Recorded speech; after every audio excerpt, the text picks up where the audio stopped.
All right, good evening and welcome to the newest episode of the Free Lunch Weekly Jam Night Roundtable. Here we're at the Free Lunch Studios in Granby, Connecticut, and we'll just do a quick introduction for anybody that's never seen this program before. My name is Matt Ryan. Thank you. Mitzi Gladstone. Steve Canaris. Mason. Yeah. All right, so, and we've got Sean Keys behind the camera. We never get to introduce him and the brilliant work that he does. But tonight we're going to talk about comics or manga that should be or can transition to the big screen, and maybe some that have done it well and maybe some that haven't. Yeah. So Mason, I know that this is very near and dear to your heart, so get us started. Okay, well, it's just it's kind of like hard when you do like a first movie in the series, and like, but there's a formula to it. Like, I mean, the origin story. That's the thing. I mean, sometimes like you don't even have to do the origin story from the start. Like in Batman, like in Batman, they just get right off the bat, and then they reveal the origin later. I mean, it's a quick origin story anyway.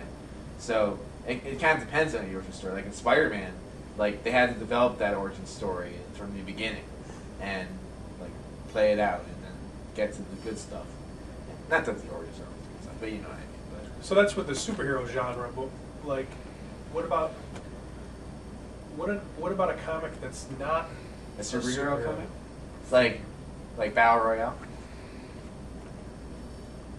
I guess. or Sin City. How about Road to Perdition? I've heard a lot It's a about good that. movie. It's a very good movie.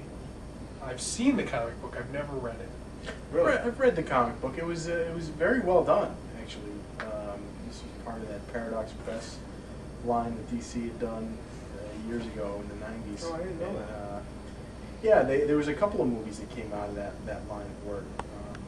The other one, History of Violence, was the other one.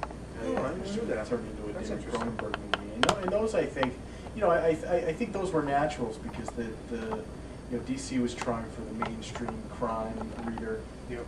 And so there was not, there wasn't all the things. Like, I think what held comic book movies back for so long was the technology needed to bring them to the big screen just wasn't available. Whereas these crime movies, you're dealing with people, guns, whatever, normal kind of movie things. I actually think that some of the best comics probably never make very good movies. We were just talking before about Howard the Duck. And I think That's considered a good comic. Well, Howard the Duck was Not a farmer, brilliant comic. Really? Steve That's how it got Trevor made into a creation, movie. It was and popular. huge following. And you know what? It worked because you had that Donald Duck type character with the cigar in the comic next to normal drawn comic people, and it works. Yeah.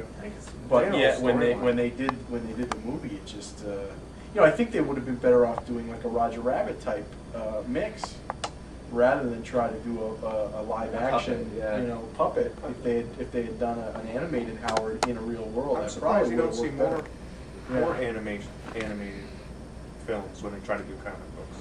I'm always surprised when they try to do comic books live action like that. They've done direct-to-DVD releases of like DC and Marvel have been doing that for like the past decade. I heard that Battle Angel Alita is going to be coming out, and I heard it's going to be James Cameron in this new kind of animation. Well, that's what I heard, but I think he's getting caught up with the Avatar sequels. Okay. They're dangling all the money in the world right now. Well, they've been talking about that for a long time. Yeah. I don't know, He's maybe got a like his franchise company. on his hands now. Yeah. Yeah. Too bad. Well, he's got time. How about Ghost World? That was a good movie. Yeah, that's like That another. was a very good movie. I didn't see it, but like that's like another example of like a simple comic about superheroes and stuff.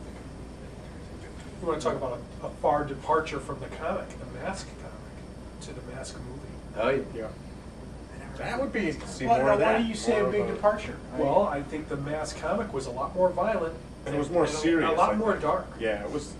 I think it was bloodier, but a lot of the same sequences that were in Similar the movie sequences, were, but There wasn't yeah, there as wasn't far as that content, comic. yeah. There wasn't that comic edge to it though that they put in the movie. That it was. I mean, I thought the movie actually captured the comic pretty well. I mean, except there wasn't that. It was more PG. Anything violence more than it Jim was Carrey R in, It it's was gonna way have more that. lighthearted. Yeah, Way well, more anything with lighthearted. Jim Carrey's that's gonna come through. Cameron Diaz. She was great. Although his in that. Grinch was a little darker than the book. Yeah, I like his Grinch. I like I this love Grinch, this too. Grinch. Yeah. League of Extraordinary Gentlemen. I just saw that a couple weeks ago for the first time. And that had to On be Sean cable. Connery's last movie. That's not his last. Yeah, it is. Oh, he's decided not to do any more Yeah. movies? Oh, I didn't know. think I did read something about that. They said he said he was retiring. That was, and he said that was his last movie. His photo was in the new Indiana Jones. Does that count? Well, guy's got to make a living. They pay him $7 million for that. All right. So what other movies? Let's like Battle Royale. Yeah, I didn't read the entire series. Yeah. I flipped through it. It's not an easy thing to find open. Usually when I saw those books in the bookstore, they were sealed. So it wasn't something that I could flip through. And usually in the bargain bins at like the Connecticut or, some of these different shows, you don't usually see that in the bargain bin. That's something that's done very well. It's kind of stood the test. Yeah, like drama, like more like comics, but like focused on drama, like Ghost World, like crime movies, like history, violence, and, like Sin City. I wouldn't count Sin City because that's more stylized. You wouldn't count Sin City as well. Like a serious crime movie because it's kind of goofy in a way. Definitely comic inspired though. Yeah. You can see it coming So through. true to the original. Oh, yeah. Oh yeah. So true. Like they basically had the comic around while they were like shooting. Like it's like, okay, this shot's gonna look like this. So the comic was basically the storyboard. They didn't have to draw a story. I enjoyed 300 as well. Well, Yeah, which was okay. That's mythology, really. Right. But the comic was so That was short that good. they had to add that subplot about Leonidas' wife and that other guy. I don't know. I mean, I can't think of another comic book movie that did that where they added like a subplot like to the short story. Hmm. Then like I heard a joke where like the book was so short still that they had made all the slow motion to make it go longer.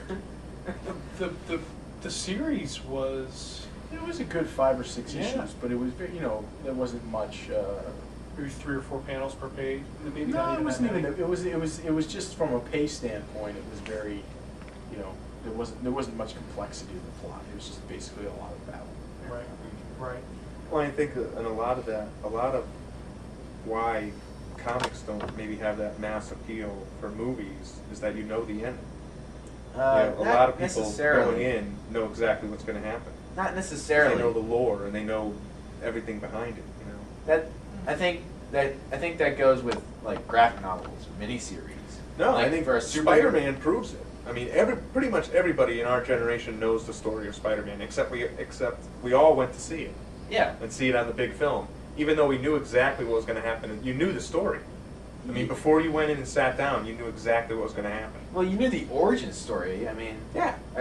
but like for the movies, they like come up with like all new things. Like they borrow elements, sure, but they like they might even like add like borrow storylines even. But like but from the movie standpoint, like it's just like they create like a whole new story out of it. Like Sometimes. With Spider-Man, I'm trying to think of how close that was to They stayed pretty close. the original. With Uncle. especially what's his with name? the first yeah, one. the when whole the Uncle Ben, With the wrestling show. Yeah, The basic- it was very, the origin basic story. elements The were origin there. story is the Yeah, most the faithful. Green Goblin stuff was all. Yeah, but I mean- embellished and changed. Yeah. But yeah, it was. Except for very like close. near the end when he took Mary Jane to the bridge and like stabbed him with the glider. That was like all from Spider-Man The 122. appeal's in the character, though. I mean, it didn't matter. It was like you could have known every line of the story, and most people would have gone and watched it anyway. I think a lot of people would want to go just to see him swinging around in the city. If you read the comic, if you watched the cartoons as a kid, you wanted to see what it was, Yeah. what they were going to do with it. Yeah. I think you have a much better chance with well-known. I mean, while some of the other stories, the lesser-known comic stuff, you'll never get that stuff made.